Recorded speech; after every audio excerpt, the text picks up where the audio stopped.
നമുക്കമ്മയ്ക്കു വേണ്ടി ഒരു തൈ നടാം കൊച്ചുമക്കൾക്കു വേണ്ടി ഒരു തൈ നടാം 100 കിളികൾക്കു വേണ്ടി ഒരു തൈ നടാം നല്ല നാളേക്കു വേണ്ടി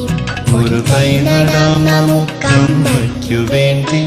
ഒരു തൈ നടാം കൊച്ചുമക്കൾക്കു വേണ്ടി ഇത് മഴയ്ക്കായി തൊഴുതു നടുന്നു ഇത് പ്രാണവായുവിനായി നടുന്നു ഇത് മഴയ്ക്കായി തൊഴുതു നടുന്നു അഴകിനായി തണലിനായി തേൻ പഴങ്ങൾക്കായി 100 തൈകൾ നിറഞ്ഞു നടുന്നു അഴകിനായി തണലിനായി തേൻ പഴങ്ങൾക്കായി 100 തൈകൾ നിറഞ്ഞു നടുന്നു അഴകിനായി തണലിനായി തേൻ പഴങ്ങൾക്കായി 100 തൈകൾ നിറഞ്ഞു നടുന്നു ഒരു തൈ നടാം കൊച്ചുമക്കൾക്കു